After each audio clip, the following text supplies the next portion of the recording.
This episode of The Old Man and the Three is presented by BMW, the ultimate driving machine.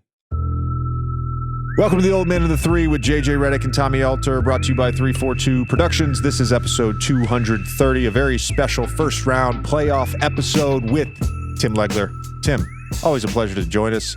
This has been, we just talk. We're doing the intro now. Yeah. I always love the conversation. Is there anything better than like spending an hour, chopping it up right now, this time of year especially? It's great. Tim, hang tight.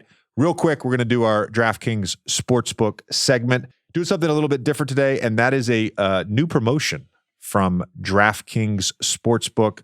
They are doing a promotion called Threes Day. So every Tuesday and Thursday in the playoffs, they will have odds on who will make the first three-pointer in a game, hence the Threes Day. 4 playoff performers. These were the top first three-point scorers in the regular season. C.J. McCollum, Damian Lillard, Dante DiVincenzo, Tyrese Maxey, Chet Holmgren all made the first three-pointer in a game 14 times. Cleveland Cavaliers teammates Donovan Mitchell and Max Strus right behind them with 12 and 11 three-pointers made. Again, every single Tuesday and Thursday during the playoffs, you can bet on who will make the first three-pointer of a game. And then so far in the playoffs, Anthony Edwards has made the first three-pointer game twice. And of course, there's a bunch of guys that have done it as well one time. So a fun little promo from DraftKings Sportsbook. The other thing, you get a free bet back based on how many total threes happen in a game. It's a fun promotion from our friends at DraftKings Sportsbook. Happy Threes Day. You can earn a bigger bonus bet with every three made in an NBA game when you place a pregame first three-pointer bet on any Tuesday or Thursday game of your choice. Just opt in, place a qualifying bet, and for every three that's hit, you stand to score a bigger bonus bet. Download the DraftKings Sportsbook app and use code JJ when you place an NBA pregame first three-pointer bet on any game of your choice today. That's code JJ only at DraftKings Sportsbook. Gambling problem? Call 1-800-GAMBLER, or in West Virginia, visit www.1800gambler.net. In New York, call 877-8-HOPE-NY or text HOPE-NY 467-369. In Connecticut, help is available for problem gambling. Call 888-789-7777 or visit ccpg.org. Please play responsibly. On behalf of Boot Hill Casino and Resort in Kansas, 21 plus, age varies by jurisdiction. Void in Ontario. See dkng.co/bball for eligibility and deposit restrictions, terms, and responsible gaming resources. Pre-game first three-point bet required to earn credit for reward for each three-pointer scored in the game. Minimum bet and max reward varies. Tokens expire at the start of the final NBA game each day when offered. Reward issued as one bonus bet that expires 168 hours after issuance. All right, let's get into our conversation with Tim Legler. Were you at the Seaport all day? Was. How many shows? Hits? Yeah, how many hits? Probably a dozen total, I would say. Did you work from get up through NBA Today? I started with 7:30 a.m. Sports Center, actually. Ooh. Sports Center. Those are the ones, that extra half hour in the morning. I didn't do that when you're scrambling. But I've done the full 7:30 a.m. Sports Center, then to get up the entire show, multiple hits every hour, and then right across the hall, first hour of first take, and then went home for a little bit, did a pod, the All City pod, and then came back over for the 2 o'clock Sports Center. I love it. Yeah. I love it. As you can tell, I'm kind of psychotic like you. This time of year, it just draws it out.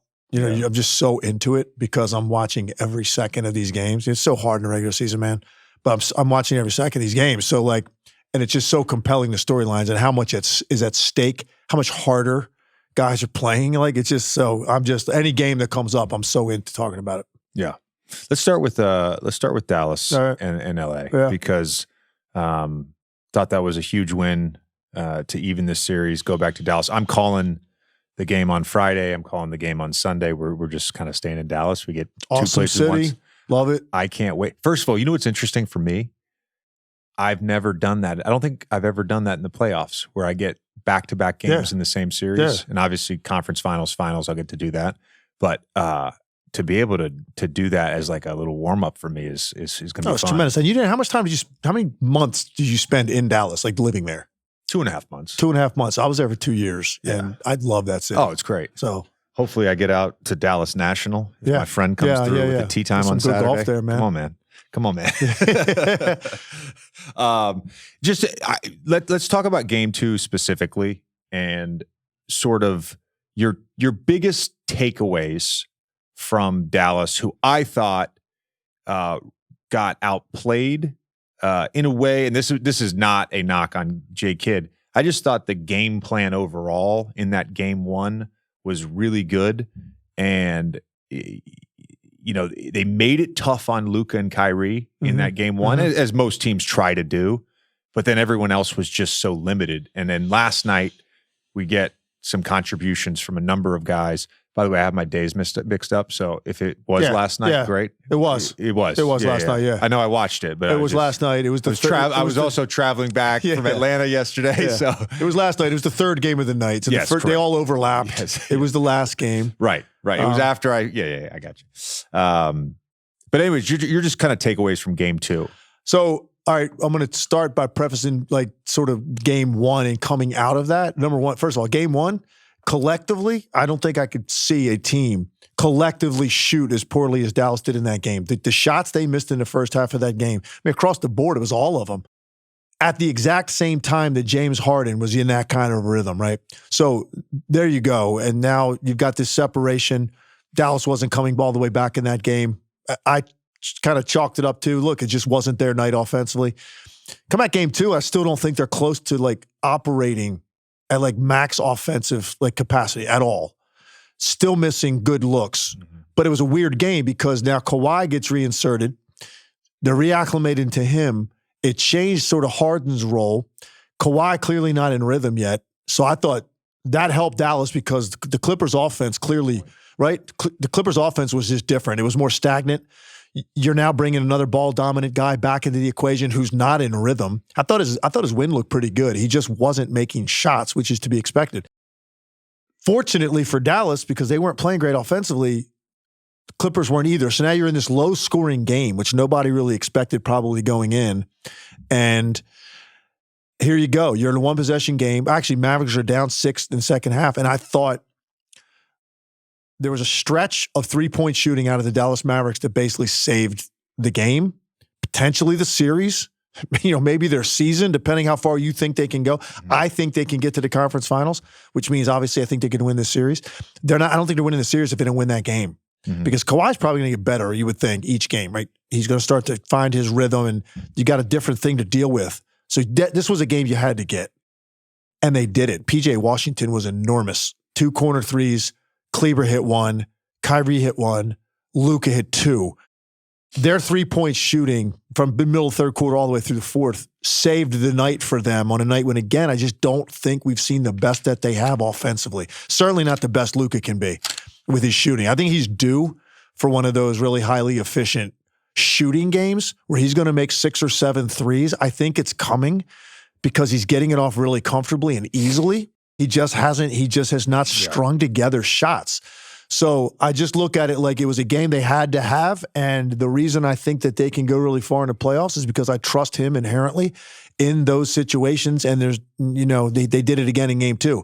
He orchestrated it all. And then he's counting on those guys when you get opportunities to make shots. And PJ Washington was tremendous. So on that note, we did a live podcast this morning on our YouTube channel, and I made this point, and I wanted to sort of expand on that with you a little bit. And that's just how important the role guys are across the board in every series. We're going to talk about 5 different series. I'm going to bring up the role guys in every series. Yeah. And I just think they're so important. You see, I'll make a general statement here. If you're building a game plan in the playoffs, you are heavy on attention to detail with the best players. You are heavy on where you think you can create an advantage. You're heavy on where you think you can take away potentially some of their strengths and influence them to get to some of their weaknesses. And all of that attention And it's true to a degree, of course, in the regular season. It gets amplified in the playoffs. Yeah. All of that attention creates opportunity for other guys. And I don't want to make a blanket statement here, but the teams that have won nearly every game, the teams that have won have had the role guys play pivotal roles, even when the stars were less than what they normally are. Yeah. And look, I'll take it. That to me has almost been the story of the first round. I completely agree. I'll take it a step further, JJ. I think it's every year, every series. It's my favorite part of watching the games. Who is it going to be on that given night? Because it's not always the same. Like the star players, you kind of, hopefully you're counting on a certain level of production out of them, right? Even on a bad night, those guys you're expecting to have heavy impact on the game, get to a certain number, even if it's inefficient, whatever it may be. And then other nights they're great. And then the cast around them, it's not the same guy every night. I love looking for the guys that on a given night had a massive impact. And it doesn't have to mean big shots necessarily like PJ Washington had in the fourth quarter. It could be a different stretch, man. It could be an 8-minute stretch in the second quarter where a guy guarded someone really well, or another guy made plays off the dribble, finding guys, whatever it may be. Those are the guys I look for because they literally turn games, they turn series with how they play around the star players. And look, Luka, I thought did a really good job of trusting those guys at key times. Because like I said, you're down 6 with whatever it is, 7-8 minutes to go in the game. You lose the game, you're down 0-2. Just do the math historically, who comes back from that? Not many teams do. And Kawhi Leonard is going to be getting stronger as you go. That's a dire situation. And yet he's still throwing the ball where it needs to go and just counting on those guys to step into those things with confidence. And PJ Washington did. And I thought his defense was great the entire night. He's long and rangy and he's active. So for me, that would be the guy I'd look at from that series. Mm-hmm. If you look back on this, if they go to win, that is going to be one of the pivotal moments in the entire series.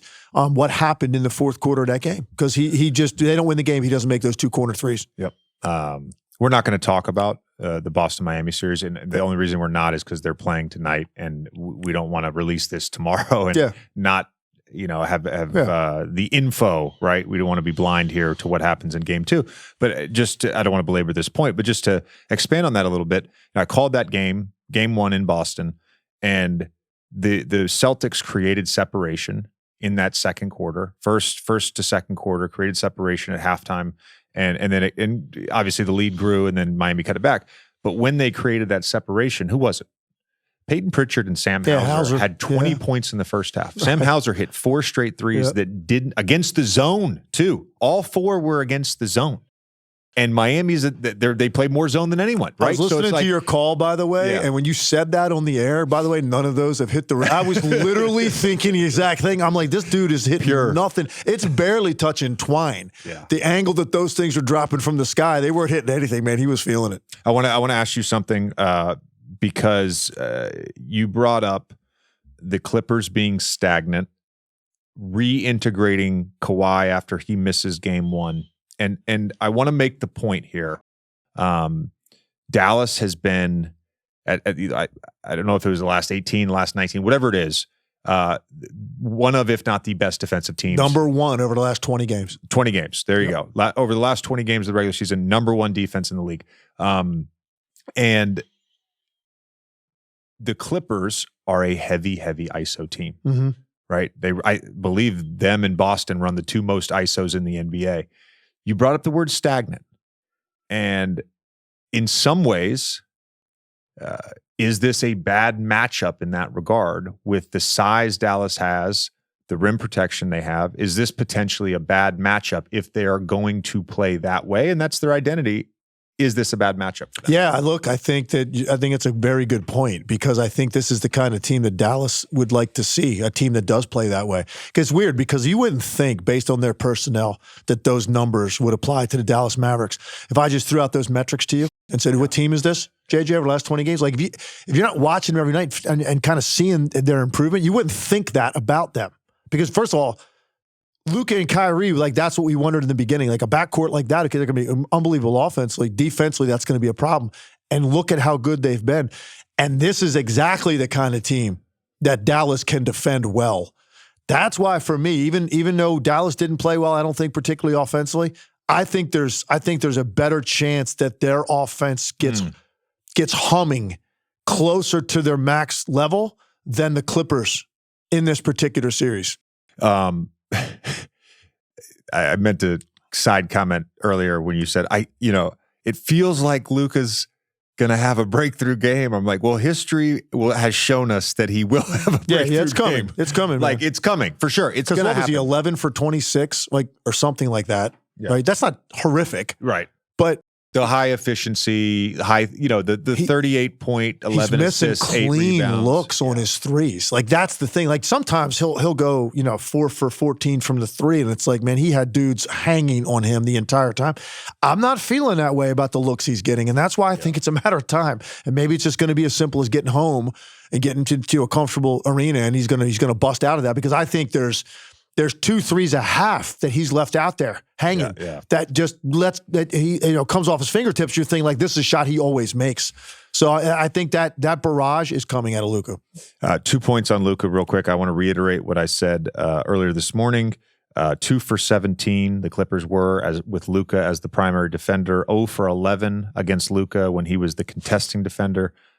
Particularly in the fourth quarter, right? Right? Just outstanding defense from him. Second point I want to make, and Richie, make a note here for our YouTube audience, if we can overlay maybe a screenshot or the GIF itself. But he had that 3 against Harden last night. Yeah. And he turns to the crowd. Mother asshole. Yeah. Like, Mike Breen asked me on the broadcast the other day, the disparity of a player. What's the biggest disparity you saw from one of your teammates, from who they were off the court to on the court? And it's like, that's not the guy I played cards with on the plane. Yeah. Like, he's a monster. It's one of the coolest things about him, I think. He is this playful guy. He finds such joy. It's one of the reasons, like, I have favorite teammates, I have favorite players, like everybody else, like every other fan. I try my best not to let that influence any bias, but it is one of the reasons I'm such a fan of his. Yeah, because he has that childlike joy. Yeah, at all times. Yeah, and then there's a switch that flips, and he becomes this monster. Yeah, he's a stone cold killer, man. Listen, he's one of two, and I don't want to exclude LeBron, because LeBron's still in this category. But look, LeBron is certainly much deeper into his career than these other 2 guys I'm about to mention. That you're so certain in every situation, but particularly when it absolutely has to be done, the ball is in the best hands it could possibly be, and it's Jokic and Luka, right? Those are the 2 guys. And that's how you feel about him. He amazes me in the same way Jokic does in this way. He has the best athletes on the floor, Luka, in his grill. Closer than you and I are sitting here right now. Dudes with long reaches, 7'2" wingspans, athletic, get off the floor, strong the whole bit. And I've never seen a guy handling a basketball or operating less effective than Luka Doncic just by anything that's put in front of him. It's the most fascinating thing about him. And you think he's not feeling the emotion that he lets out when he makes a shot like that, but it's right below the surface, clearly.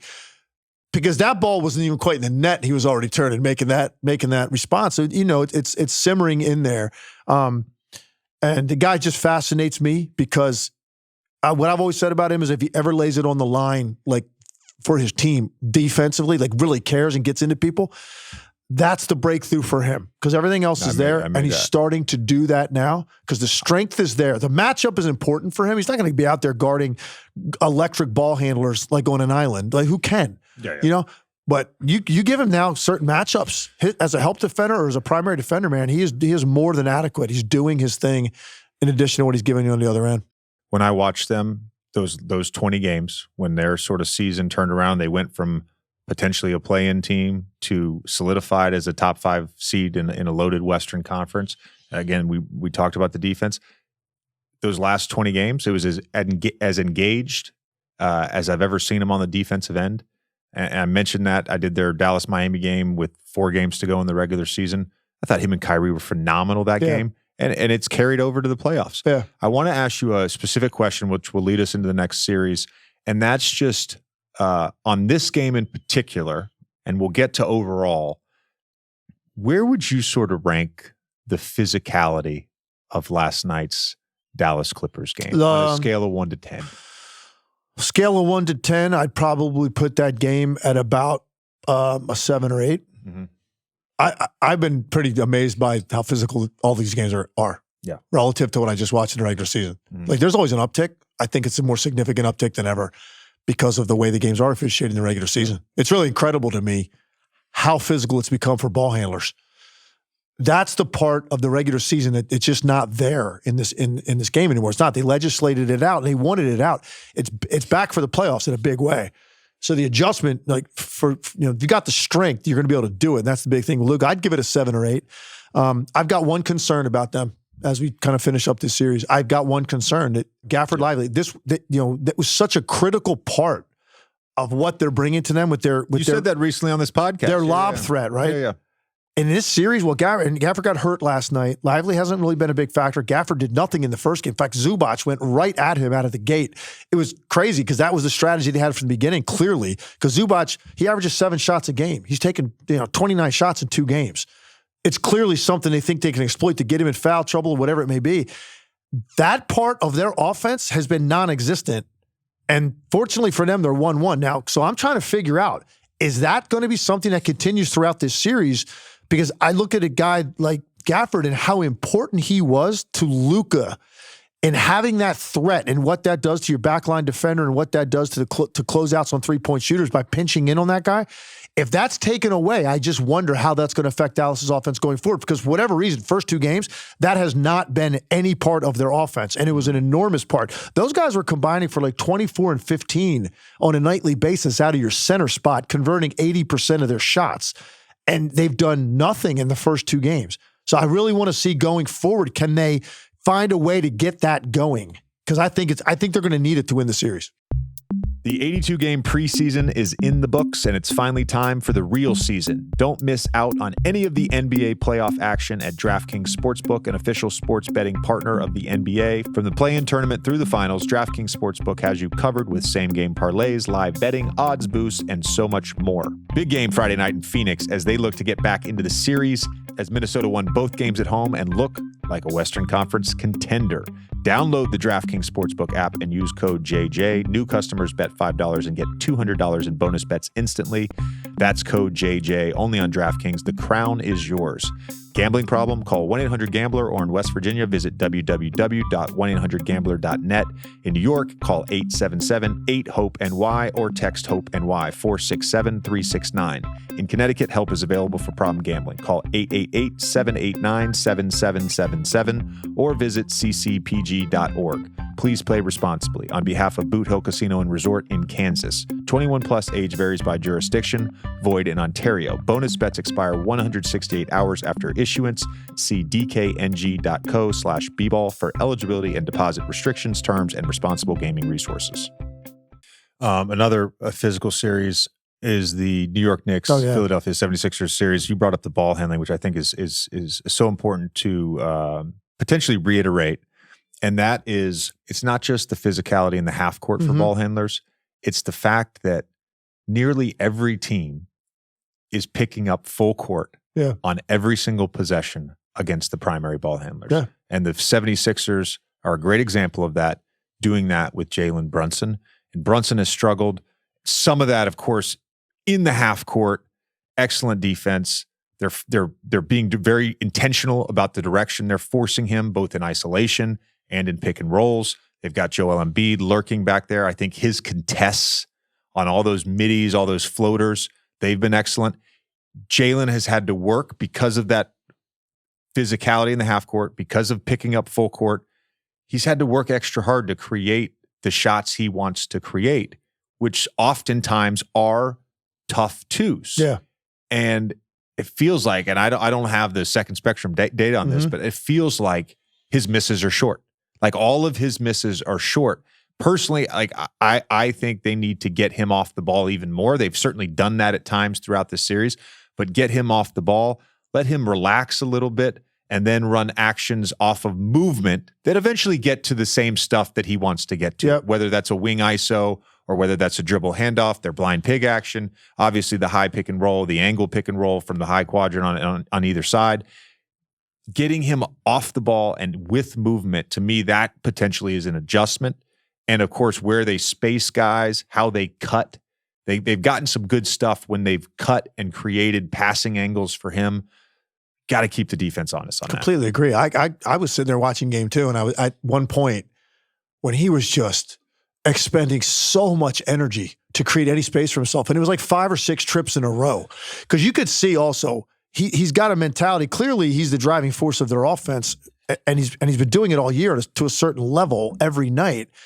It seems like it's almost on hyperdrive now for him to get himself going because it's such an important part of their offense. But as a result, the amount of energy he is expending possession after possession to get to these areas of the floor that he normally likes to operate in, and there's just not as much space.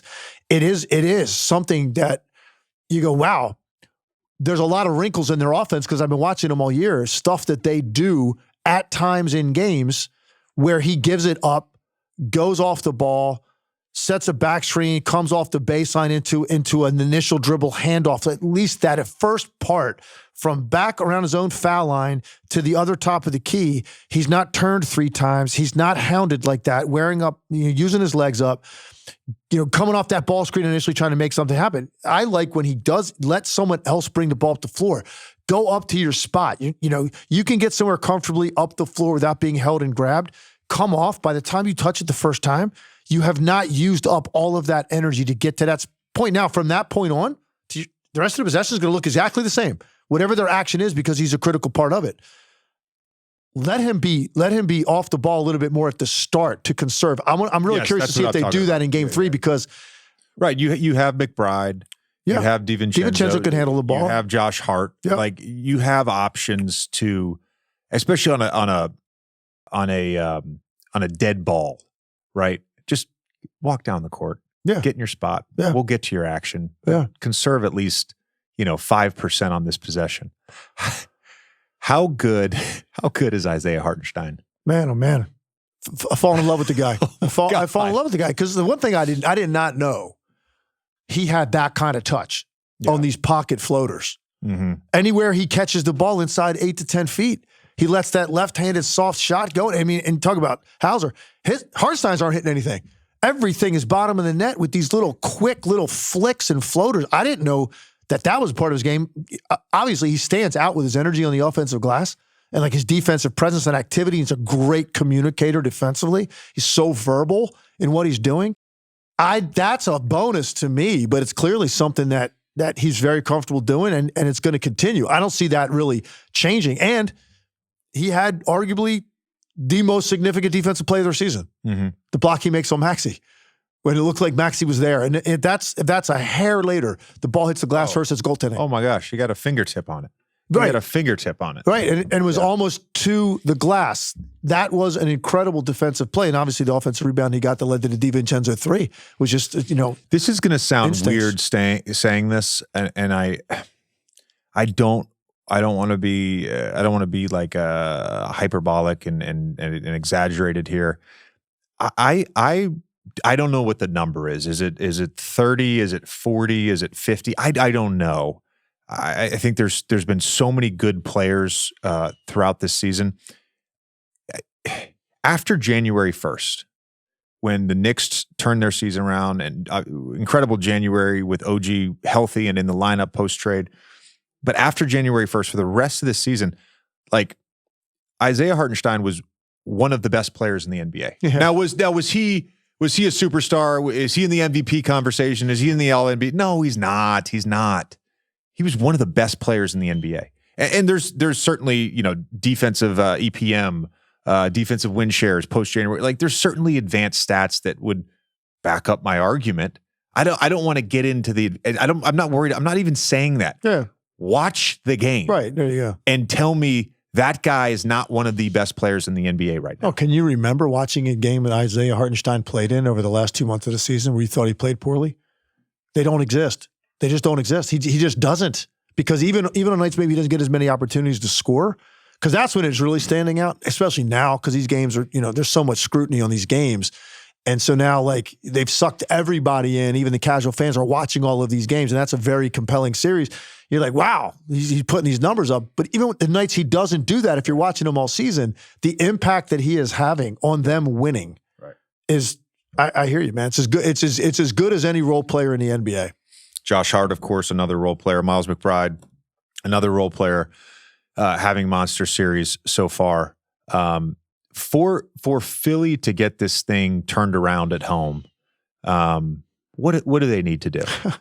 I'm going to be honest with you, man. I don't see it happening if Joel Embiid is going to be relegated to a perimeter player all the time. Mm-hmm. Okay, so he averaged 14 points a game, I believe, in the regular season. It's 28. I think he's got 12 or 14 in 2 games. And if you watch the second half of game 2, he's amazing because he still puts up those kind of numbers, clearly stiff, hobbled, not changing ends of the floor, really very limited defensive mobility. And he's playing at the top of the key or beyond the entire possession, and he still is making shots because he's huge and he's skilled, and he can still do those things, and he's smart. But if you take away that element of him and what he can do to teams in the paint, and that's just not going to be a part of this series, I'm not saying it won't be. The extra day off, he's going to get that twice now. 2 days off between games 3 and then again between game 4. Maybe that's what it's going to take, but I don't know, man. As the games go on, it looks like this is bothering him more and more and more. And if that's how it's going to be, I think they're going to have a very difficult time winning this series. Now, look, some of those guys got to be better, flat out. You've got to get more out of Oubre. You've got to get, based on what he did for you in the regular season. Tobias Harris is always a guy that it struggles. It feels like in the postseason, he gets a lot of harsh treatment at home. So I'm not even sure if going home is necessarily is going to be a good thing for Tobias Harris, but you certainly need more out of Tobias Harris than you're getting. And then Buddy Hield. The other night, Buddy Hield, I was surprised at how limited he looked. Mm-hmm. He looked a little bit overwhelmed, and he also looked like he wanted no part of handling the basketball, and they're not giving him any space. But that's another guy, JJ, I was counting on, like, if you're a Philly fan, you're counting on Buddy Hield to give you something.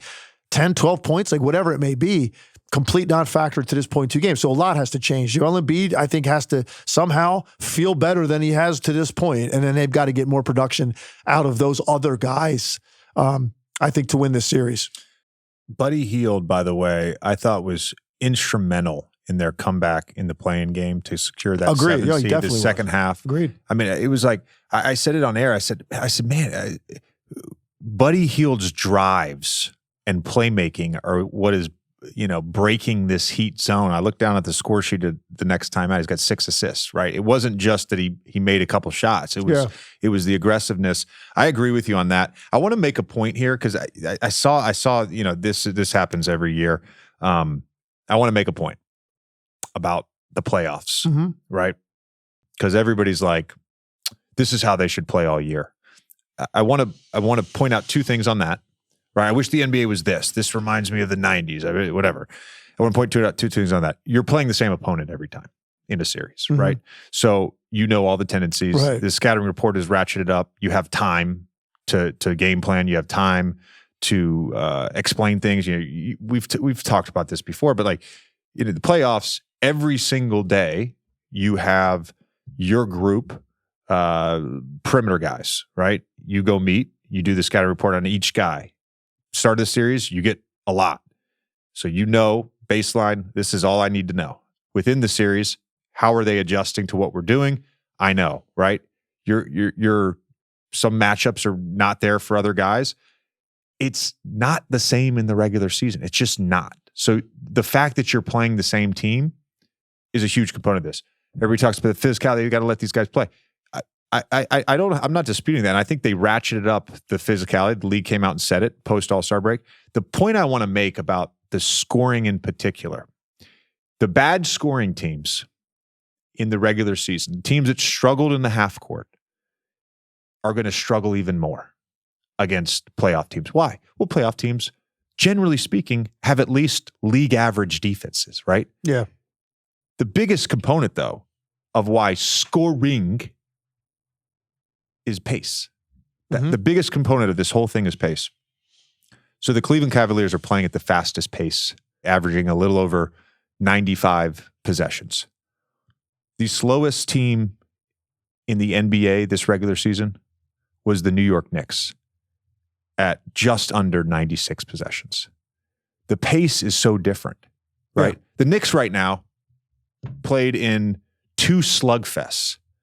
They have an offensive rating of 119, which would easily be in the top 5 offensive rating in the NBA. Yeah.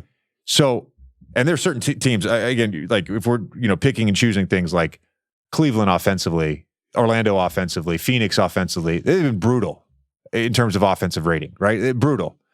They're also going against great defensive teams. Right. 1 game, 2 games, like that stuff matters in this whole scoring thing. Certainly the physicality, I'm not disputing that at all, but there are other factors. Let's not look at all of this in the vacuum of just physicality, right? It's the pace. It's the fact you're playing the same opponent. It's the fact that all the details that you may spend 5 to 10 minutes on a game day, on the second night of a back-to-back or day in between games, like you're now spending hours in between games. It's a huge component of all of this. Yeah, I think the pace part I love. I think there's another component to this. 3-point attempt numbers are down because when you have the same opponent, okay, night after night, first of all, at minimum, you've got 2 to 3 days to prepare for game 1. And then you've got a minimum of a day off or 2 between games. And so it's easier to then start to, I think, hone in and take away some of those areas in which a team's going to get 3-point shots, whether it's in transition or role players and pet sets they like to run for certain guys. In the regular season, you see guys like that, and you know what you get? You get a walkthrough, and then you get a little film, and you get a scouting report, and you just played somebody else last night, and so you weren't thinking about this team at all.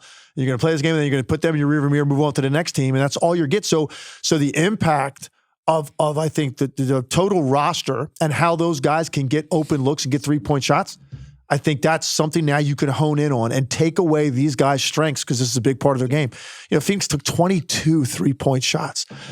They don't take a ton anyway. They take 32 on average. It's still one of the lowest in the league. 22 3-point attempts. That is my era. Okay, we led the league in 3-point shooting as a team when I was in Washington, when I led the league, and we were taking like 18 a game. Yeah. That's 22 a game in this league. So I think there's something to be said about that too. So to your point, I think, is don't just look at the end number on the board. Yeah, 100%. Right? It's a number of factors at play here. Yeah. It's a number of factors. It doesn't necessarily mean that teams aren't still able to operate well offensively. It's just everything's kind of slowing down. And I think the Knicks are a good example of that. And Pacers are a good example of that, by the way. They flipped the script from game 1 to 2 in their pace. They were a team I didn't recognize in game 1. They were walking the ball up a lot. They were just playing slower.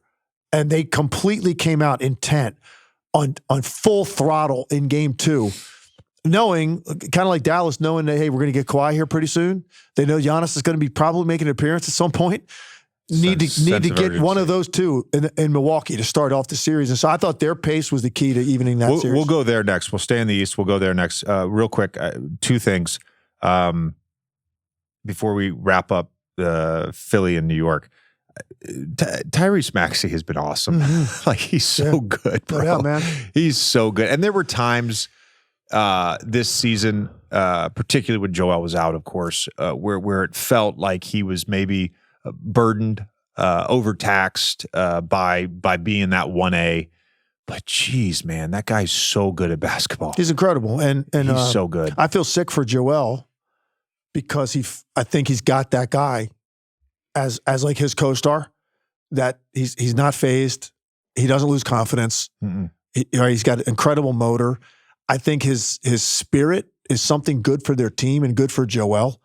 And yet now here he's not right. You know what I mean? But this guy couldn't be playing any better next to him, which is what he's needed. And he's getting it now. And look, Joel's numbers have been great, but we all know what he looks like. He just doesn't look like the same guy because of that leg. He's just, not moving like that. But Maxey's been incredible. And I was actually I got into it with some sports talk radio people in Philly leading into that series because I'm like, no, we knew Joel was banged up. And it's like, I'm saying they were deflecting. They didn't want anybody to put anything more on Maxey. And I'm like, wait a second. This dude had 3 50-point games this year. He averaged 27 points a game. He made the All-Star team. Why can't we think if Embiid is limited, if he's 60%, 70, whatever he may be, why can't we have Maxey like a little bit more full throttle, like do more? He's good enough. Yeah. It's a compliment. I'm not like trying to say like, look, I'm putting pressure on him. I'm saying he can do it. That's what I was saying going into the series. And I felt like I was trying to protect him because he's so young. And, he didn't necessarily, wasn't getting the wins when Joel was out, when he was leading that. I'm like, well, Joel will be there next to him. He's just got to do more, and he's doing it. Yeah. He's been incredible, man. And I don't really see that changing because speed counters whatever great defensive game plan you come up with. Nothing is going to be able to trump that more than speed because you can't account where the ball is going to be for your game plan. And that's what Maxey does to you. And then, his deep shooting. I love watching him play. He's been incredible. It's a shame we're not getting the best version of Joel. I don't know how this series is going to go. Can they win 2 games at home? Get this team go best of 3? Of course they can. Yeah. Of course they can. But I'm worried about Joel Embiid. Of course we all are. And to your point, by Joel being on the floor, just being on the floor. Yeah. It helps. Yeah. Tyrese Presence. Maxey. Of course it does. Real quick, put your GM hat on it for a second. You've got cap space. And by the way, Isaiah Hartenstein is a free agent, but the Knicks have early bird rights, so they can go over the cap to re-sign him. You want Isaiah Hartenstein to be your starting center, Absolutely. and that's a need position for you. Yeah. What are you willing to pay that guy? What's the number on that? Man, that's tough off the top of my head. I'd have to get all the salaries of all comp players in the league in front of me before I'd say something like that. I know. I don't like doing this. But I was having this conversation with one of our colleagues in private. But I want to make the point that if he resigns because he wants to stay in New York, he probably is taking a little bit of a hometown discount. Yep. If he decides to go somewhere else, like don't get sticker shock. Don't be surprised at the price. Don't be surprised at the price. I will say this. Because I've seen this happen before. And I'm not saying this happened with him because I think his game will transcend it. Right now, he's a god in Madison Square Garden. That's going to matter when those decisions, it's not always going to be strictly about the most money. No, we all have to factor in all that stuff. He has it going on right now in Madison Square Garden, man. That dude is beloved and revered in that city. And I live here, Tim, and have a lot of friends that grew up here and are massive fans. Yeah. And I would like to acknowledge and just, whether they win this series or not, I would probably argue, and they would probably agree with me, this is probably the most proud they've been of a Knicks team, regardless of the results of this series are. This is the most proud they've been of a Knicks team 20, 25 years. I mean, this team, they've really just captured an identity, and the people here, they love them. I know they do. And look, they love them. Jalen Brunson's been here for 2 years. And Jalen Brunson, if you start asking Knicks fans right now, start taking a poll amongst Knicks fans at the Garden. They're putting him already. Like, he's already in that category. He's all-time great Knicks. Like, that's where Jalen Brunson has ascended to. And his team, and it's easy. Look, I've said it about them all year, man. When you consistently show up and play harder than the person in front of you, good things are going to happen. And that is why they're so admired. It's a perfect city for that to take place. These Northeast Corridor cities, man, they relate to that. And that's what the Knicks team is really all about. Real quick, because we do have to get through 3 more things. So I want to be brief on this. The game plan for Haliburton, and it's sort of limiting his offensive opportunities. He's so willing as a passer. I don't want to say it's to a fault at times. I don't want to say that because that's who he is as a player, and would never want to change the makeup of a player. I might say that. Okay, let's get there. No, I saw what you were thinking. I'm like, don't. Yeah, I would say that. I certainly have thought that. You've thought that? Yeah, I have. Okay. I thought he didn't pull the trigger. Let's get into that. A number of times in the first 2 games. And I'm looking at his numbers. Now, clearly, he averaged 29 points a game in November for a month. Yeah. Okay, that's not necessarily indicative of like what he's going to be. Now that is when he had this meteoric rise, right? He became a household name during that stretch. And then his numbers have come down month after month after month. But ultimately, the dual threat combination, it doesn't necessarily mean it's going to be a 25 and 10 guy. But like, you know, an 18 and 14 type guy, like a lot of those kind of nights.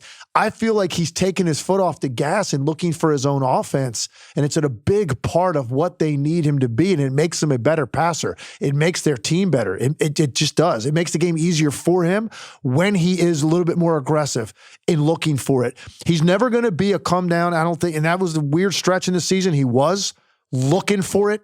Every time up the floor, he's getting that high ball screen, or he was getting screens like between the top of the key and half court. He was getting them out there 35 feet from the basket in those brush screens, and he was walking into like a 28-footer and pulling it without any hesitation. That's not necessarily how he thinks the game, to your point. Which is why I say, to a fault, that's not how he thinks the game. I get it. But I do think there's a level of aggressiveness as a scorer that ultimately is in their team's best interest. And sometimes I don't see him thinking that way. Specifically in game two, and going into game three, I should say, after game two, we talked about just some thoughts. Again, Tibbs is, we're not trying to be coaches here. Tibbs is an awesome coach. We gave some thoughts on Brunson. I think specific to Haliburton. What can Rick Carlisle, what can the Pacers, what can the group around him do to sort of get him going, giving him more opportunity? There are obviously a lot of times where they are putting two on the ball and he's just getting off of it. What can they do to get him going a little bit? Yeah, I honestly think this is more about Tyrese Haliburton than it is Rick Carlisle or anything. You think it's about the mindset? I absolutely do. I think it is a shooting a basketball is an anticipatory act. It can't be an afterthought. And I think he spends time sometimes of parts of these games where it is an afterthought, where he's not seeing the obvious situation that's good for himself and good for their team. I think it's between his ears and the way that he's interpreting it and what he's anticipating is going to open up with the next action he takes. Because sometimes I think he's already thinking about where he's going to move the ball. He's skating the defense. And the first... That's what makes him special, though. No, I agree with that. Yeah. That's why it's like the balance is hard. He's never going to have a hard time finding guys to play with him. Okay? Guys love playing with guys like that, man. They make you want to run harder, cut harder. You'll get rewarded. But I do think there has to be some level to it for a ball handler has to interpret every initial screen. The first thing you're looking at is, because it's the right play, did I walk into something good for myself? That's the first action, because that's the first thing the team has to take away. And I think there are times he's coming off not necessarily anticipating that he's got some space or an ability to turn the corner and get to the rim. Okay. That's fair. I gave a ton of love this morning to Siakam. Oh, man. So, I'll give you a few seconds here just to, because we do have to move on, but his play far in this series. It's incredible. I mean, he's already on some historic lists with what he's done with these first two games, but he's been one of my favorite players in the league for probably 8 years, because I just admire motors like that. Yeah. He does it with the right intent. He's got great positive energy about him, the way that he does it too. He never comes off selfish in anything he's trying to do for himself. He just never stops. He's incredible at attacking closeout defenders. Like, I mean, it's a thing to watch when the ball gets swung to him and anybody's closing out on him. He just, the way he can get to his spot immediately. Now, the icing on the cake is he's shooting the ball well, comfortably too, from the perimeter, which he is now. And when you add all that up, the motor, the cutting, the slashing, the offensive rebound, the ball handling, the herky-jerkiness. And on top of it, oh, by the way, he's also really kind of in a good rhythm right now with his catch and shoots or his pull-up threes. Mm-hmm. You get this. This is what it looks like. The guy's special, man. It was the perfect acquisition for that team. Want to just say this. LeBron and AD are playing incredible basketball right now. They are, man. I thought the Lakers in game two were awesome. And certainly, lost that lead. I think as in a general sort of discussion here, unrelated actually to the Lakers, I think what it takes to beat the Nuggets, because to me, if you get into a situation over 7 games where it comes down to those last 5 minutes, I want to say the Nuggets had like a 181 offensive rating. I was told 200. 200. Maybe it was 200. Over 5 minutes. I saw that stretch. number too. So it was one of them was over a 5-minute stretch. One of them was for the fourth quarter. Yeah. It was something like that. 2 points per trip. Yeah. If you get into the situation where you're in a close game with them in the fourth quarter, I just have a ton of confidence they're going to get a good shot. They're like you almost have to beat them in the first 3.5 quarters. Yeah, man. It's not close. It's not even close to the trust level I have for that team that they will have a quality possession when they need it. There's nobody is comparable. Not even Boston, which has been incredible offensively this year to watch because of the Jokic factor, man, and just the way that those 5 guys gel together on that end of the floor. And it was interesting. I thought they paid, it's funny because think about this. Now, he went to work on AD one-on-one number of times in the post, trying to erase that deficit. And people were saying, well, what's the strategy on Jokic? Like, is it double him? Is it make him score, make him pass? I said, well, listen, you got a 20-point lead or 19 in the second half. So initially it's no, you take away the 3-point shots because that's how you're going to erase that deficit. Once that JJ goes like under 10 and he's operating like that, it's time to come, I think. You're going to have to come get him and get the ball out of his hands and like, hey, dare Aaron Gordon, dare KCP, whoever else. They decided to live with it because AD's such a great defender. To watch Jokic go to work on him to the extent that he did for that stretch of the game was an incredible thing to watch. And actually, think about this. It's the ultimate compliment you could pay Nikola Jokic is this. Like, dude, you're scoring every time down the floor, but if we come double, now you're really going to hurt us. Like, think about that. Like, can you compliment a player anymore when you're watching a guy score repeatedly in the post? Isn't that a compliment to the role players as well? And I'm not even putting Jamal Murray in that because we're going to talk about him in a second. Correct. Yeah. But it's a compliment to those guys buying in. Yeah. A compliment to the spacing and their schemes around spacing. And it's a compliment to... Truthfully, it's a compliment to Tim Conley and Calvin Booth for the way they built this roster. Yeah. All the pieces fit. Yep. It's a thing of beauty. They're getting, and they got a nice bench contribution out of Christian Brown. He was great. They're just so, that unit is so connected and it's all built around Jokic, but they're so connected in the way that they play. They were not fazed about making that run. Like, a lot of games we've been watching in the playoffs, there's been a lot of games like teams are getting up 20 and you're thinking a team's going to make a run, but you're not sure. Did you have any doubt that was coming the other night? Not necessarily that they win the game and you complete the comeback. And look, LeBron makes that 3. It doesn't happen. Right. He didn't. And he had a great look, and he was incredible that night. AD was too, and D'Lo, they were all great. They were one jumper short. And it wasn't just LeBron necessarily. Rui missed a clean one. I think Austin Reeves, missed one during that stretch. Like, good looks that stall momentum. They stop the run, and they probably win the game if any of those balls go in. Right. Didn't. And so as a result of it, Denver goes down and picks them apart. But there was no doubt they were going to make a run that was going to get that game tight. By the way, while you were talking, I looked up the stats. The clutch offense was a 200. 200. The 181, I don't know the exact minute. Maybe it was last 10, because their fourth quarter offensive rating was 155, I think, or 175, something like that. So the 181, the number we both saw, it was over a stretch in the fourth quarter, 8 minutes, let's call it. Jamal Murray, real quick. Yeah. I was thinking about this today. The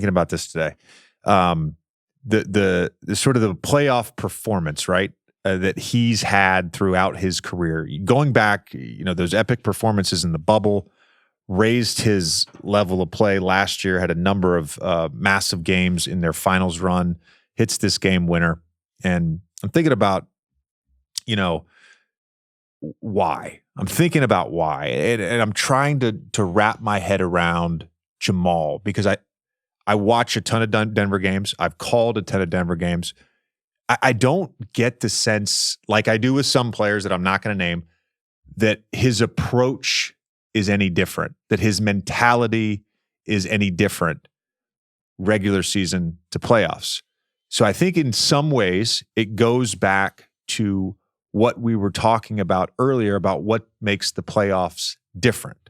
What makes the playoffs different is the attention to detail, trying to take away three-pointers, trying to take away what teams do really well. We're gonna limit Michael Porter Jr.'s threes. We're gonna run him. We're gonna really put an emphasis on running him off the line, right? We're gonna be very cognizant of where Aaron Gordon is on the dunker spot, right? There's all these things you do in a series where you target very specific things. Yeah.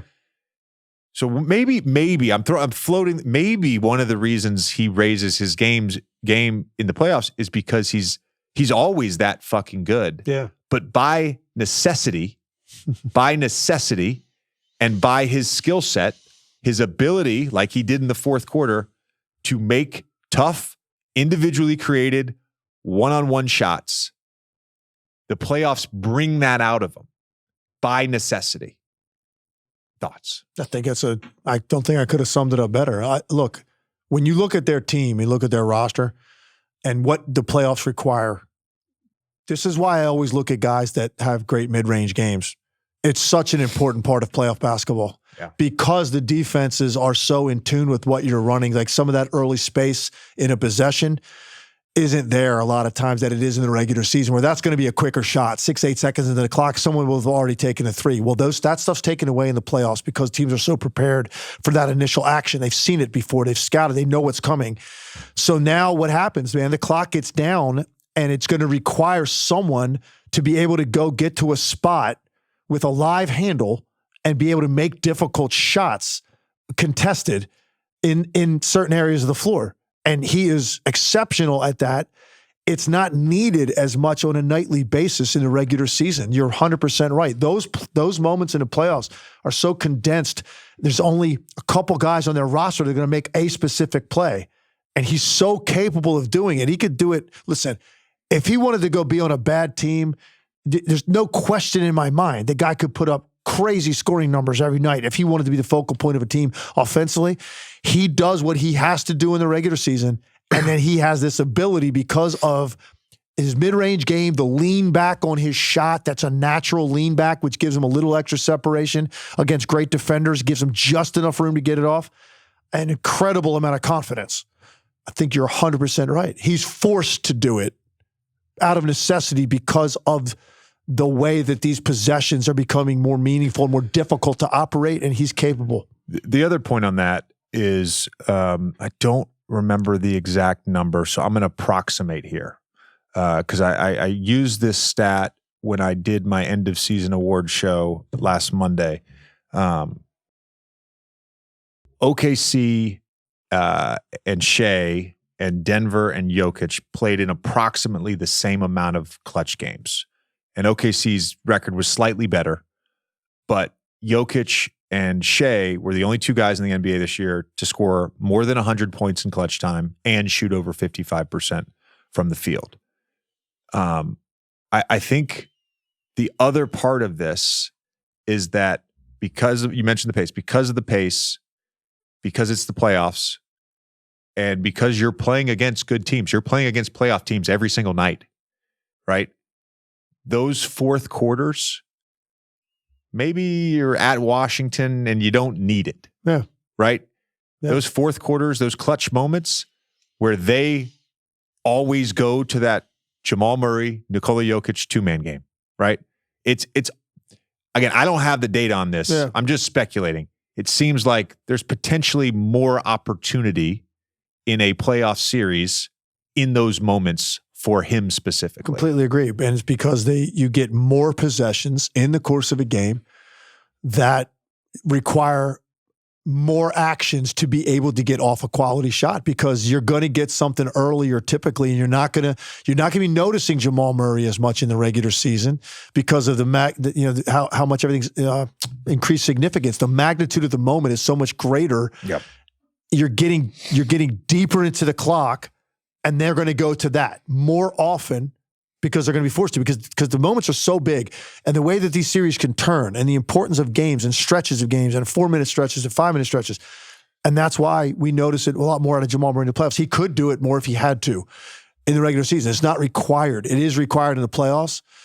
And he finds a way. Even on a night, it's amazing because it's a night he wasn't feeling it. 3 for 16 going in the fourth. I will say, like, hitting a couple of shots prior to that, for a guy that good does change everything. Like, right? There's absolutely no interruption in muscle memory when you're free of mind because you finally see the ball go in a couple times. Like if he hadn't made any shots leading up to that, maybe that doesn't go in. But he did make a couple of jumpers prior to the game winner. And a guy that good, that's all it takes sometimes. Yeah. I want to congratulate you outside of your concern about the rim offense for the Dallas Mavericks with Daniel Gafford and Derek Lively. This has been a very positive and uplifting show. Yeah. And we're going to wrap this up with the Suns and Phoenix series. Okay. So I want... and all that shit just went out the window. That's fine. That's fine. This is fine. This is getting more. This is getting more to my nature. No, I mean, I need some positivity right now. I just gave you a ton. How much do you want, man? How much do you want? Huh? It's not all butterflies and unicorns in here, man. Sometimes you got to get real. Listen. Here's what I was thinking about in watching game 2. All right. Phoenix, Minnesota. Couple things. First, I'm noticing as these games are going on, the first 2 games, Minnesota is getting stronger as the games go on. Phoenix is getting weaker. They're getting more demoralized. They're getting more defeated. They're having a harder time finding the competitive will. I came to the conclusion in watching the Suns the other night, I don't think that this team is mentally or physically tough enough for this series. Not for that team. They've got 3 really committed perimeter defenders, man, that are locked in and they're funneling you to all that size. It's an awful lot of work for a team that doesn't really do things, I don't think, easily offensively, the way that they operate. And so this might be the worst team for the Phoenix Suns to play in the first round. And I just saw at some point they let go of the rope in that game. Despite what they said after the game, I didn't see that. I didn't feel that. They wore them down. I don't know that the change of venue is going to have a huge impact on that. You have 3 elite offensive players. None of them were exceptional in a given game. How are you supposed to win a game? You got 3 of those guys. None of them were great. All of them had 6 made field goals. Jaden McDaniels had 10 made field goals in the game. Okay. All 3 of those guys, 6 for 13, 6 for 15, 6 for 17. And I'm giving a lot of credit to Minnesota's defense. I think some of it is Phoenix's offense and, Grayson Allen, I think not having him and getting hurt and just not being really a guy that they're letting have any space affects their spacing and affects some things they do. But for the most part, I'm giving the credit to Minnesota's defense. When we do positive, there you go. There's the positivity. Let's pat them on the back. But come on, I'm looking at the Suns and I'm saying I don't think this is going to end well for them. Okay. We'll see if they can turn it around. Hopefully Allen's back in the lineup. They do have till Friday night for him to do that. I did touch this morning as well on the Minnesota defense. It's actually fun. As a player who's like, I don't like defense. It's actually really fun to watch. Yeah, I mean that. Like, particularly in that environment, with the playoff, just the general openness to grabbing and using your hands and beyond that though, those guys they're good laterally. They have great length. I think they're naturally physical. And then they got Gobert on the back line. Yeah. They're a fun team to watch because of that. I also want to give, we'd be remiss if I didn't just give this shout out to Anthony Edwards for the game the other night, because young players that are emerging the way that he is and as good as he was in game 1, and it's not their night offensively, okay? They can maybe go get a little bit inside their own head, be too focused on that, maybe get a little bit pouty, whatever it may be. And I'd actually cut a guy slack for that at that age to do that, right? It's a big moment. They want to be great every night. The fact that he never got going offensively and it never changed his overall, number one, effort, right? That's first. But secondly, his vibe that he was putting off was that he didn't care about anything other than what the score was. That's all he cared about. Win the game at all costs. I don't care. It's not my night. That's great. The way he was handling himself in huddles, the way he was greeting guys coming off the court, he has taken a massive leap forward in his leadership. right before our eyes. It's a big moment for a young player, and on that stage, No to doubt. be able to carry himself that way. No doubt, I man. agree with you, he had one field goal for how long in the game, and this is like coming off the game one. Like I would understand it almost if a guy acted that way. That's that age, right? You're talking. Think about after game one, yeah, right, and think about the last 2.5 months since the All-Star break. Who's the next face of the NBA? Who's the next? All that. Then he has that big game one. Oh, look at Anthony Edwards, the next face of the dunk. NBA. Yeah. That was replayed like globally for 3 days that he had, right? Yeah. All that stuff. The moment with KD in game one where he's yapping at him after the bucket. Yeah.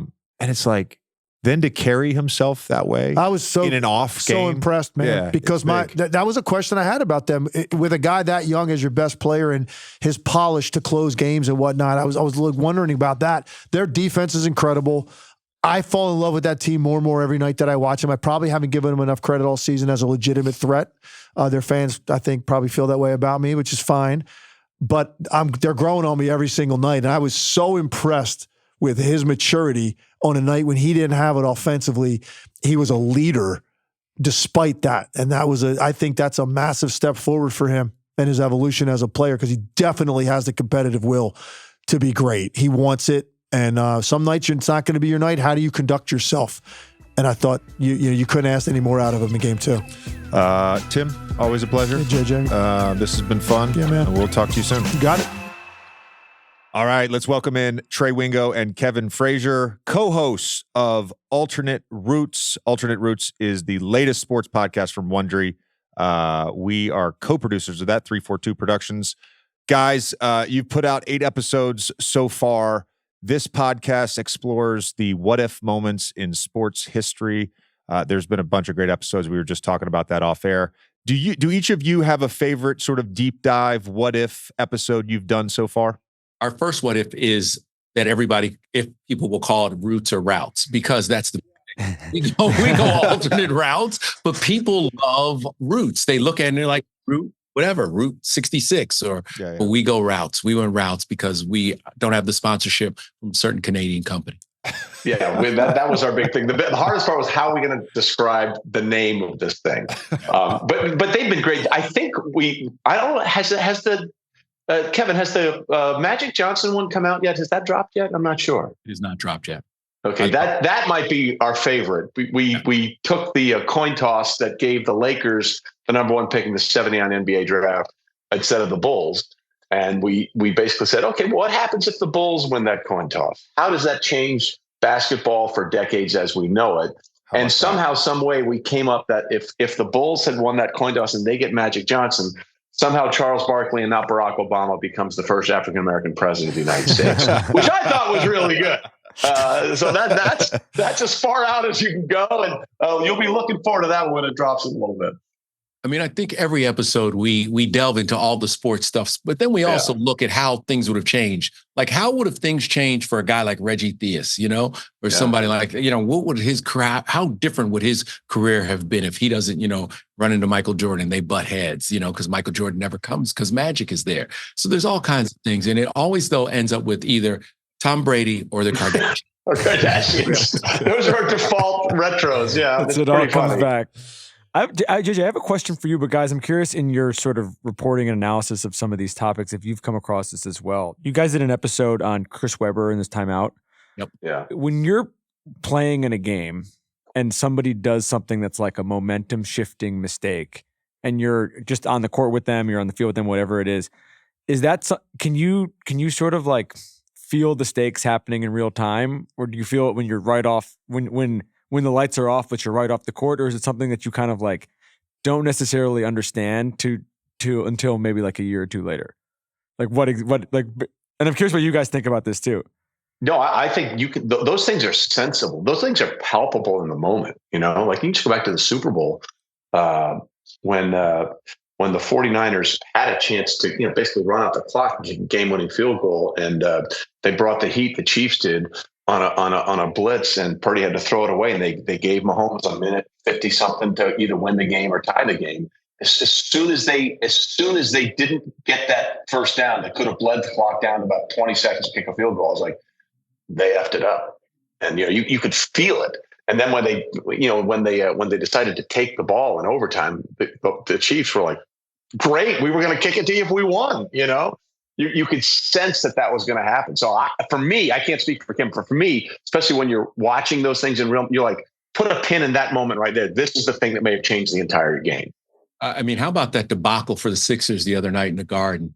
Yeah. And you go into those final seconds, and it's like, there's no one in the huddle say, listen, secure the ball. Secure the ball. And if not, just call timeout.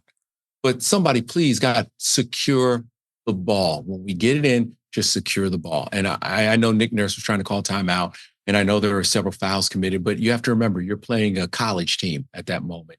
And they're, the rah-rah try, they're going to rah-rah and try as hard as they can, and they'll tackle you if they need to, and they did. It's funny. By the way, I'm curious to think of JJ's thoughts on this. I want to hear JJ's thoughts on this. Well, so I live in a very gray world.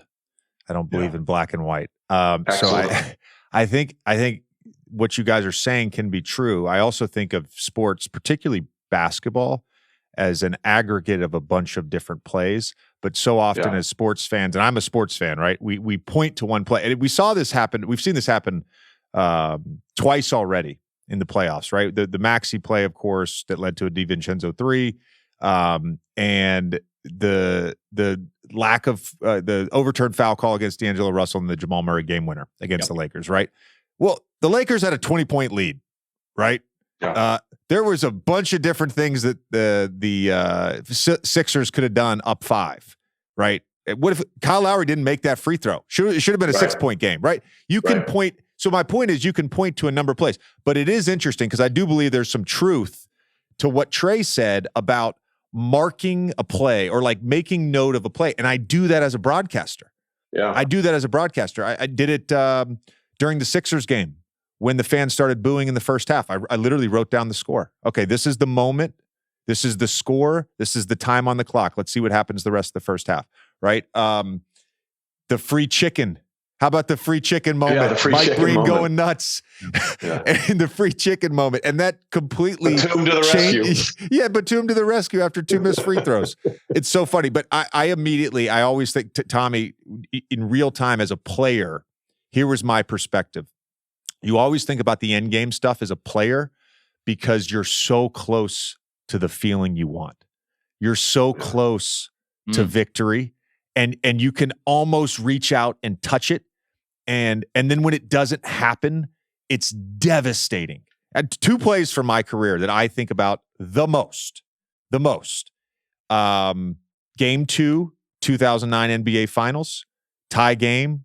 I think there was under a second left on the clock. Courtney Lee misses a layup. He makes that layup. We go back to Orlando 1-1. We win game 3. All right. We end up losing, of course, in game 2 in overtime. We win game 3. Game 4, we're up 5 with the ball and under a minute to go. And somehow we go to overtime in that game. And there were 2 plays that really stood out. And actually, they just showed one of the plays on NBA Today. We miss a free throw. Kobe gets the rebound. He dribbles up the court full speed, does this ridiculous spin move through 2 guys, and throws it behind his head. And out of nowhere, Pau Gasol on a dead sprint right down the middle of the floor catches the ball and dunks it to cut it to 3. Derek Fisher then hits a 3. Later on, we don't score. Derek Fisher hits a 3. We go to overtime. We lose again. I may have a championship if those 2 fucking plays don't happen. Yeah. Well, but to your point, like the thing that I think most interesting about that is that it's the mental reset that I think is the hardest thing for athletes in the moment to do, right? When you feel like you're this close to getting it done. And to your point, you can almost taste it. And then suddenly everything changes dramatically. To me, when someone asks, what defines greatness for an athlete? It's the ability to course correct mentally when the shit's going sideways. And I think the greatest to ever do it have that ability, right? When things are either this close to going your way and suddenly you have to, shit, that's not going to happen anymore. So now I got to refocus. Or when you have played terribly, when you have gone 0 for 12 from 3, or Russell Wilson in the NFC Championship game against the Packers a few years ago, where he couldn't hit water if he fell out of a boat. or Tom Brady in Super Bowl 51, where, you know, they were down 28-3 and suddenly they get a strip sack turnover and it's like, holy shit, we have a chance to win. Fuck it. I'm going to win. I'm going to do it. Tiger Woods in the middle of a golf round where he's, you know, in his first Masters, he's 4 over on the front, 40. Fuck it. Turns in 30, you know, on the back nine, 6 under par. To me, those kind of moments and those kind of players, like when it's going great, you know, the bucket looks like a freaking house, you know, and the golf hole looks like the size of a basketball. But when it's going shitty or suddenly something is taken away from you and you have the mental strength to say, all right, I'm going to reset and recalibrate because whatever I thought was going to happen isn't going to work. Or when everything is, you are just sucking and then you can find a way to flip the switch. To me, that is the ultimate definition of what constitutes a great athlete, but a great competitor. To be clear here, and I'm pretty clear on the facts of my career, I don't believe I was ever 0 for 12 from 3. I just want to be clear on that. I had some bad shooting games. I don't think I was 0 for 12. I want to be clear. I never said when JJ Redick was 0 for 12 from 3. Guys, I have a question. Well, I mean, JJ just mentioned Kobe, and he's gotten into some of this with LeBron as well on some of their conversations. But you know, you guys did an app. We were talking before we started recording about the Bears drafting Mahomes, for example. Yeah. And I'm curious, like, just in different sports, how much of these moments are caused by just like these singular great. Like Mahomes is just broken heart after heart. Brady is broken heart after heart. You know, and it's almost like it's like don't run into the boogeyman. You know, and it feels like LeBron had that in the East for, you know, 9 straight years where that was happening. And so are you guys just kind of running into that over and over again where there's sort of a constant X factor in all of these situations, no matter how they start? Well, a lot of it is the draft stuff is stupid GMs, guys who make stupid picks and don't see the light of day. And, you know, like we just did one about Joel Embiid and what if he had been drafted by the Cavs, which he should have. Right. And how do you pass on that guy? But also we talked about, you know, the Chris Paul trade to the Los Angeles Lakers that was vetoed by David Stern that sent everybody through the roof. But, you know, when we looked at that, and at least in my opinion, the pieces you would have given up would have cost the Lakers so much that I don't think they would have won the next year. So I think that there are so many of these moments that we look at and we just kind of put our own lens on how we feel about it as a fan. And we look at who the people are who made those moments, those pivotal moments happen. Who are the people that really played a part in it? And how could it have been? Well, and to your point, like, do you keep running into the boogeyman? Well, we keep finding ways to denigrate Tom Brady in different ways in this situation. But to your point about Mahomes, right? Because you said you're a Bears fan, and obviously that's a huge one. Mahomes would have been great no matter where he went. But I don't know if Mahomes would have been the Mahomes we've seen if he didn't go to Andy Reid, if he didn't go to Eric Bieniemy, who was helping him there. Matt Nagy was on that staff, and they had Tyreek Hill and Travis Kelce. You know, one of the alternate routes in that situation was, you know, Andy Reid loved Patrick Mahomes. That was the guy they wanted. But if they had gotten Deshaun Watson, they were going to be okay with that too. Right. And how might that have changed Deshaun's career on the field, just on the field, just dealing with on the field, if he walks into that situation with Andy Reid and Eric Bieniemy and Tyreek Hill and Travis Kelce? Because if you look at every quarterback in their career, when they've played under Andy Reid, that's the best they've ever been, whether it was Donovan McNabb, Kevin Kolb, Alex Smith, Michael Vick was at his best under Andy Reid. So I'm not taking anything away from Patrick Mahomes. I think he's a stone cold killer. Like that text he sent at the end of the regular season to his family where he said, I've decided we're winning the Super Bowl. Not that we're going to go, or I think we have a chance. I've decided in the worst regular season he's ever had, we're going to win the Super Bowl. I mean, that's that mental toughness I'm talking about.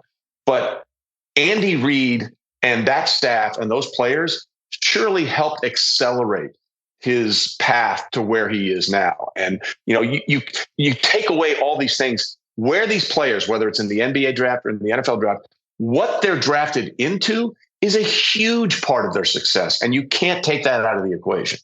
It is such a good point that you made, Trey, because I think Draymond, and I know he's talked about it, Iguodala's talked about it as well. So much of a player's success, and the best players, they're going to be successful no matter what. I truly believe that. But what level of success they reach particularly in a team sport, is also based on who their teammates are, who the coaches are, how does the organization run itself. These are such important factors outside of just talent. And I it's funny because when I think of what ifs, particularly in the NBA, I always immediately go to the draft. And I think, oh, this bad organization, they keep drafting these players and they passed on these players. But what if the good players had gone to the bad organizations? Like, what impact would that have had on their career, their growth, their development? And it's 100% spot on. I got a couple from this year's playoffs I just want to run through.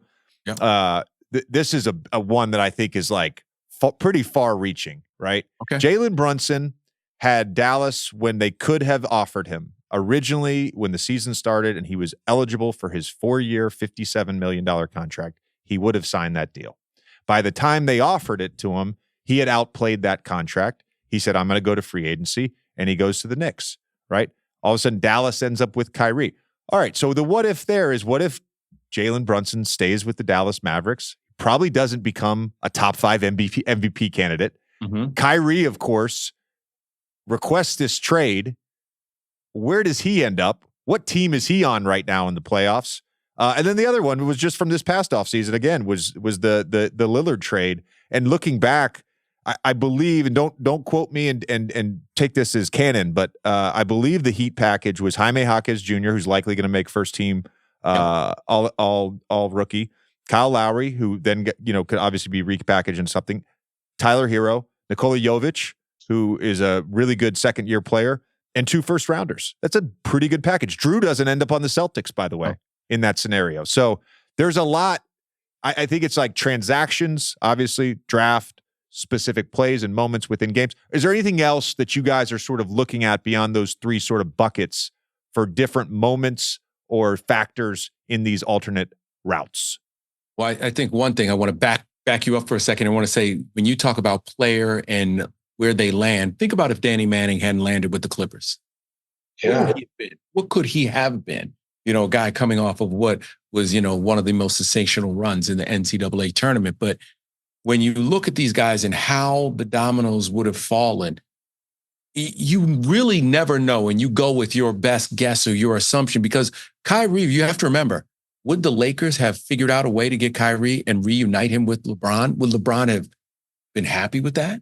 Would it fit into the puzzle and pieces they have? Could they have given away anything, else? Could Kyrie have taken Harden's spot with the Clippers? I mean, there's so many places and factors and things that go into this that I always look at it and I try to piece it together, but you never, ever really know. JJ, you mentioned real quickly, you mentioned Draymond, right? Well, we did one. Well, what if the Timberwolves had drafted Steph instead of all 3 point guards they took in that round? Ricky Rubio, yeah. The kid from Johnny Flynn, Syracuse, after that great Johnny Flynn, after that great 0-5 overtime game in the Big East championship against UConn.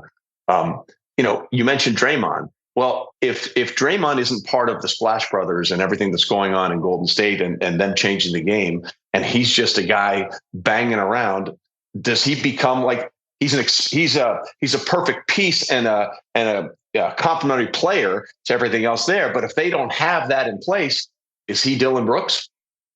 Right. Does he get the confidence and notoriety acclaim that builds his sense of identity to then become an elite podcaster? By the way, I was just watching his Kia commercial just a minute ago. A few minutes ago, I was like, he doesn't have that commercial without going to Golden State. No chance. No chance. What's he doing? Oh, man. Good stuff, guys. All right. Well, listen, you can listen to Alternate Routes on Wondery. Plus, of course, that is ad-free. The show's available on Amazon Music, Prime Video, and every other podcast platform there is. The show is awesome. We've done these 30-second to 60-second deep dives on the topics we brought up. You guys do entire episodes. You go a lot of fun places with them. Every time I see a social clip, I just laugh at the layers upon layers that you guys get to.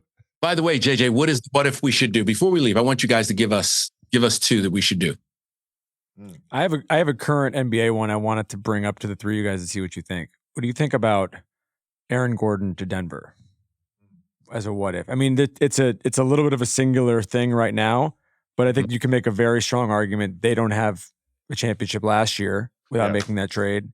They may be favored for the championship. Like it feels like a moment that in time was not I think he was traded for Gary Harris and RJ Hampton or something like that. It wasn't a splashy move. But that is one is like in the current NBA landscape, if that doesn't happen, if another team picks him up, where last year ended up, where the league is right now. I like that. Here's one for you guys, and this is probably a 2 or 3 part mini series if you really want to go down the rabbit hole. What if Oscar Robertson doesn't sue the NBA for free agency in 1970? By the way, that case took 6 years. 6 years before it was resolved. And you're coming on the heels of baseball too. Yeah, exactly. Well, you can do the same thing. What if Kurt Flood doesn't sacrifice his entire career? I'll never forget one time Randy Johnson, when he was still pitching, said, "What do you think of Kurt Flood's impact on the game?" And his response was, "Well, who does he play for?" And I was like, "Oh man, come on, dude, come on! Like, know your history." Thanks, guys. See you guys. Thanks.